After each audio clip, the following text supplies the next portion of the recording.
സംസ്ഥാനത്തെ സ്കൂളുകളിലെ പഠന സമയം മാറ്റിയതിനെതിരെ പ്രക്ഷോഭത്തിനൊരുങ്ങി സമസ്ത കേരള മദ്രസ മാനേജ്മെന്റ് അസോസിയേഷൻ. സർക്കാരിന്റെ ഈ തീരുമാനം 12 ലക്ഷത്തിലധികം വിദ്യാർത്ഥികളുടെ മദ്രസ പഠനത്തിന് തന്നെ ഭീഷണിയാകുമെന്ന് ചൂണ്ടിക്കാട്ടിയാണ് SKMMA സമരരംഗത്തേക്ക് ഇറങ്ങുന്നത്.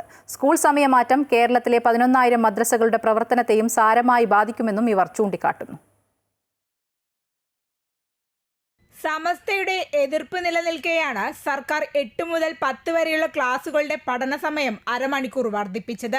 ഇത്തരമൊരു സാഹചര്യത്തിലാണ് മദ്രസകളുടെ മാനേജ്മെന്റ് കൂട്ടായ്മയായ സമസ്ത കേരള മദ്രസ മാനേജ്മെന്റ് അസോസിയേഷൻ ശക്തമായ സമരവുമായി രംഗത്തിറങ്ങുന്നത്.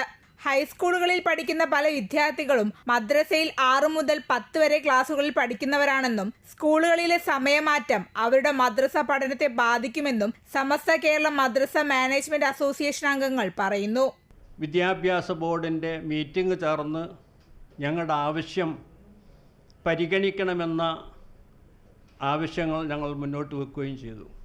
അതിനൊന്നും തന്നെ വ്യക്തമായ ഒരു മറുപടിയോ അതല്ലെങ്കിൽ ഒരാലോചനയോ കൂടിയാലോചനയോ ഒന്നുമില്ലാത്ത രീതിയിൽ ആ സമയമാറ്റ പ്രക്രിയ ഇവിടെ ഗവൺമെൻറ് നടപ്പാക്കുകയാണ് ചെയ്തത്.